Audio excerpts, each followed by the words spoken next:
魏无羡笑笑，正在说话，旁边一男子却到如此场合还敢玩闹，该说真不愧是你们云梦将士吗？来人正是金子勋。方才金子轩开屏之时，便曾出言嘲讽，彼时魏无羡在蓝忘机身边，因此无暇顾及旁人，又觉这人实在幼稚，因此没理。可此时蓝忘机不在，他闲得发慌。再者这金子勋忒不会说话，骂就骂，偏偏还要带上云梦将士一嘴，这便不能忍了。他偏偏头看向蓝忘机那边，喊道：“蓝湛！”蓝忘机扭头看他何事。金子勋近日的一些传言他也听过，见魏无羡与蓝忘机这般动作，脸上肌肉抖了抖，指骨攥得死紧。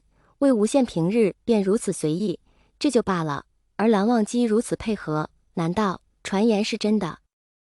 魏无羡这边没注意旁人的小动作，他笑道：“借你抹额用用。”蓝忘机众人这是要当众。蓝忘机扭头不答。此次可算到自他每日必从天上掉下来后屈指可数的沉默。众人应当是假的吧？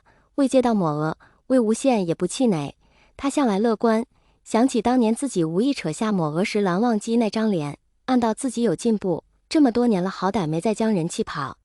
他道：“好，不给就不给嘛。”蓝曦臣见蓝忘机这边有异常，无奈的想替他弟弟解释一番。魏公子，魏无羡手解着护腕上黑带，点点头，笃定道：“则无君你不必解释，蓝湛与那抹额感情深厚，不轻易借与旁人，我知。”蓝忘机、蓝曦臣，这不是感情深厚不深厚的问题，众人听的也是云里雾里。这蓝氏抹额有何含义？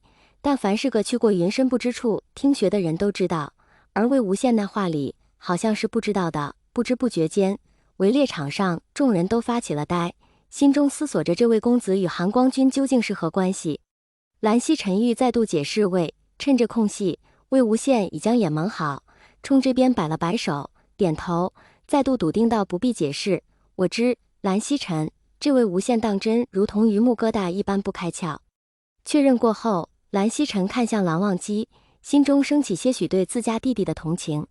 魏无羡忙着对付金子勋，随手取了剑，搭弓拉弦，第二郎当地便射中了靶心。观猎台上喝彩不断，铺天盖地的花雨再度倾泻而下。魏无羡闻声向着最高的那处观猎台上挥手，听见他师姐一声“阿羡”，才缓缓转身，又冲蓝忘机那边挑挑眉，似是炫耀。金子勋见他出了风头，心中有气，冷哼道：“不过是开场剑而已，有本事你整场围猎都蒙着眼。”魏无羡摸摸下巴，嘚瑟地冲他一笑：“好啊。”他这副模样着实将金子勋气个够呛。金子勋气得脸色涨红，面上挂不住，领着金士奇阵率先进了猎场。魏无羡竟当真蒙着黑布，又悠然夺回云梦奇阵，心中又暗暗夸赞自己方才那番动作当真是潇洒帅气。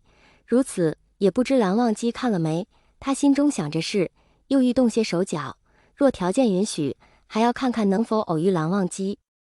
因此进了猎场过后便脱离了大部队，自己一人溜了。魏无羡复着手，缓步徐行，正想着该寻个地方休息，恰好被一棵生得极为粗壮的树枝挡住去路。想着如今他不知蓝忘机何时进场，又从何处进场，偌大的围猎场，蒙眼寻一人，还是个不会主动出声也不会老实待在营地的人，希望极为渺茫，便有些后悔方才意气用事，因那不相干的人少了吊打西蓝忘机的机会，着实可惜。他竖起笛子敲敲头，叹口气，手臂一只跃上了树，陈情置于唇边，一曲笛音流泻而出，满山鬼类邪祟受笛音控制，一半往云梦而去，另一半则是去往姑苏营地。魏无羡满意点头，这些猎物便全当聘礼先下好，往后不愁抱不到美人。白日梦做得正欢，忽听远处传来脚步之声。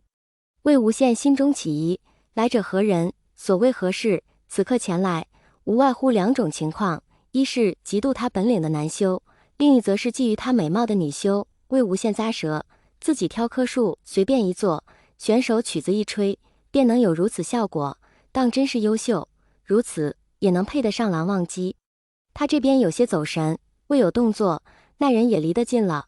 魏无羡正欲开口拒绝，却突然发觉这脚步还有这隐隐传来的檀香，有些熟悉呀。这几日他与蓝忘机同住，再加上倾心于人，便用心留意了一番，将那人的小习惯都摸了个透。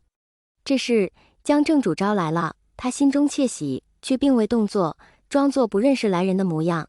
二郎腿抖得甚欢，问道：“你也是来参加围猎的吗？”蓝忘机那边并未答话。不答，这偷偷摸摸地是要作甚？一想到自己即将发觉蓝忘机的某些秘密，他心中便更加得意，接着装道：“你在我这附近可猎不到什么东西。”蓝忘机依旧不答，魏无羡能感到他人已经站在自己身边，衣料贴在一起，已经离得很近了。他渐渐也嘚瑟不起来了，缩缩身子，勾唇一笑，正要起身打招呼，却被人推了一把。